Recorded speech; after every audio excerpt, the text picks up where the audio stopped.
Assalomu alaykum o'quvchilar va kimyo ixlosmandlari.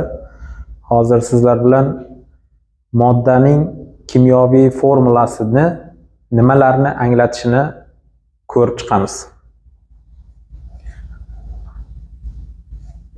A elementdan tashkil topgan moddaning formulasi yozilganda A bu molekulaning tarkibidagi kimyoviy elementning belgisi, ya'ni modda qanday kimyoviy elementdan tashkil topganligini ko'rsatuvchi belgi, harfiy ifoda. Uning o'ng tomon pastki qismiga yoziladigan raqamlar indeks hisoblanadi va o'zidan oldingi turgan element atomlari molekula tarkibidan nechta ekanligini ko'rsatuvchi raqam hisoblanadi. Indekslar turli xil ifodalanadi.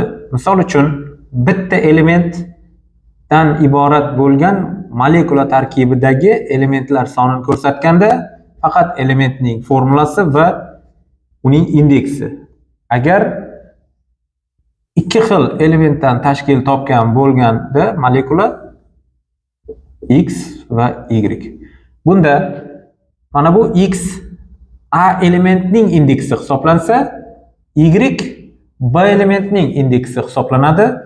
Bu yerda Y A ga taalluqli emas, X esa B ga taalluqli emas deb qaraladi. Bu molekulaning tarkibida bitta molekulaning tarkibidagi A elementlar soni X ta. B elementlar soni esa B element atomlar soni Y ta. Bu yerda bitta o'zi modda bor va bitta element bor modda tarkibida. O'sha A element atomlar soni esa X ta bo'ladi. Va yangi boshlagan kimyo o'quvchilari uchun murakkab bo'lgan bir jarayon mavjud, ya'ni qavslar. Qavslar tarkibidagi indekslar va tashqaridagi indekslar bir-biriga qanday tatbiq etiladi? A X B Y S Z K. A ning indeksi X, B ning indeksi Y, S ning indeksi Z va qavs ichidagi B S birlashmaning indeksi K. Bunda A element atomi X ta hisoblanadi bitta molekula tarkibida.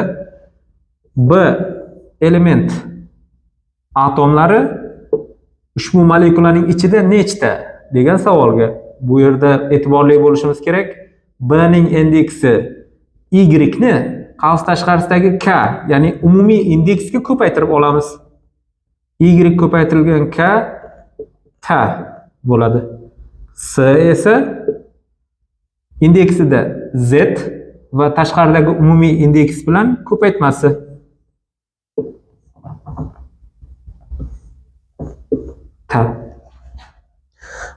Qavs tashqarisida turgan indeks qavsning ichidagi har bir element atomlarining indekslariga ko'paytirib olinadi va biz uchun kerak bo'lgan har bir element atomlari shu ko'rinishda hisob-kitob qiladi. Bu nima uchun kerak? Nima uchun bunaqa hisoblashimiz kerak? Biz uchun eng birinchi keladigan masalalar moddalarning molekulyar massasi. Hisoblanayotganda elementlar nechta ekanligini bilishimiz muhim. Misol uchun, alyuminiy sulfat.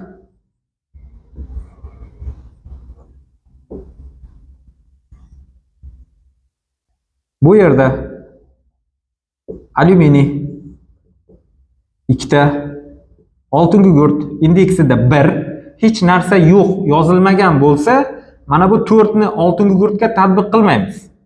Oltin gugurtning o'zining indeksi yozilish kerak bo'lgan joy bo'm-bo'sh. Demak, u yerda 1 bo'lgan, faqat u yozilmagan. O'zi kimyoviy elementning belgisi turganligi uchun bitta deb hisoblaymiz. Lekin tashqarida 3 bo'lganligi uchun 3 ni 1 ga ko'paytirib olaman. 3 ta oltin gugurt. Kislorodlar esa SO4, ya'ni sulfat ioni tarkibida 4 ta kislorod atomi bo'lsa, 3 ta sulfat ioni degan ma'noni beradi. Har birida 4 tadan 3 ta sulfat ionining ichida 12 ta kislorod atomi bo'ladi. Har bir elementning nisbiy atom massalarini element atomlari soniga ko'paytirib chiqaman. 27, 32, 16, 54, 96, 192. Bularning uchalasini ham qo'shsak, alyuminiy sulfat tuzining molyar massasi kelib chiqadi. 342. Bu birinchi ko'rinishi. Har bitta element atomlari nechtadan ekanligini aniqlashda maqsad molyar massani osonroq hisoblash.